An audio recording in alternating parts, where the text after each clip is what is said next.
The story is now a really main focus of the game, which is I would say a big difference. The actual things you'll be doing in the story will be reflected in the missions you'll be doing and the environments you'll see. It's not simply a matter of the story sort of being confined to text boxes or something like that. Because I think the first Borderlands had strong story elements that maybe weren't conveyed to 100% of the people who played it. Borderlands 2, that's a very big focus in terms of when you see the demo. The stuff you're doing there is very, very ambitious in terms of the actual spectacle that's going on, in terms of what it's conveying narratively. You'll see, two different factions, armies fighting over a character from the first game, Roland. So we're bringing back the NPCs, the Vault Hunters from the first game as NPCs in this game to give you that sense of continuity between the two and really be able to develop them as characters.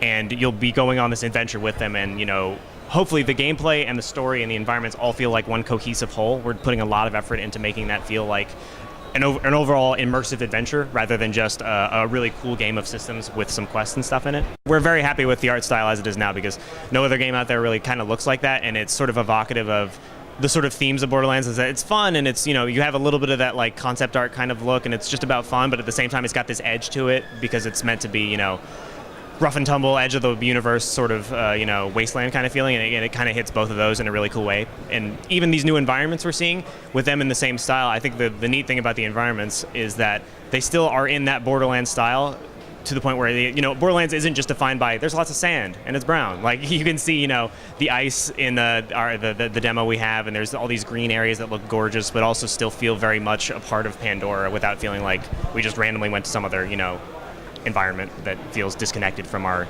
themes.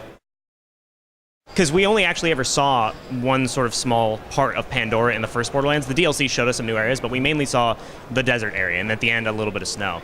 We're going to be exploring some desert areas in this, but we're going to spend a lot of time in the Arctic tundra, which is this whole other very harsh environment. We're going to be spending some time in the grasslands, which is this really lush but still dangerous kind of environment. There's going to be a lot of variation in the environments, which I think will be really exciting to see and to play around in. Well, we've entirely revamped the gun system. We had 87 bazillion guns in the first game, and we've gone even further in terms of making them feel more variety in the guns.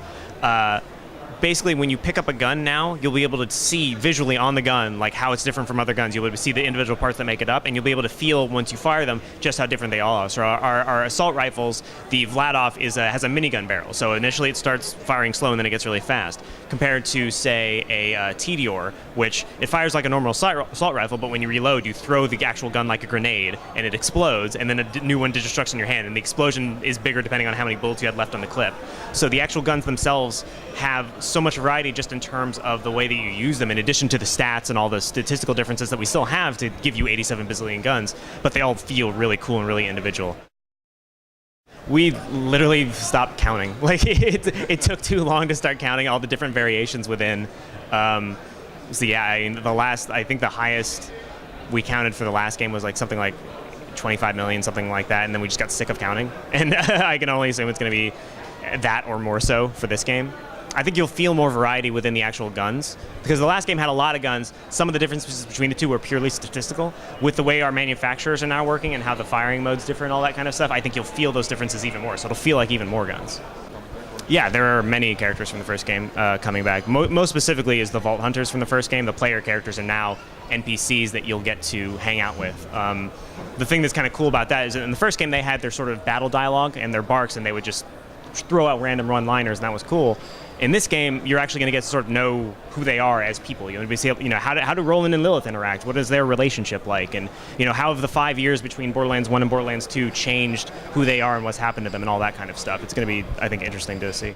You'll see Claptrap in Borderlands 2, and his position in Borderlands 2 is very much informed by what happened to him in the DLC about his revolution. He basically blames Hyperion for what happened, even though in the DLC you killed all of his friends. He's Claptrap and he's a little bit bumbling, so he blames Hyperion more than he blames you. And he'll be in a sort of interesting situation because of that. But yeah, that's very much a continuation of where we last saw him in that DLC. It's gonna have drop-in, drop-out co-op like the first game, and now we have the ability to take a split screen game online, so you don't have to just play with the person next to you. If you're playing split screen, you can join another game, I believe. In terms of other specific sorts of things, we're not quite ready to talk about those yet, but we have a lot of ambition in terms of multiplayer, and we'll be getting around to announcing some of those features soon.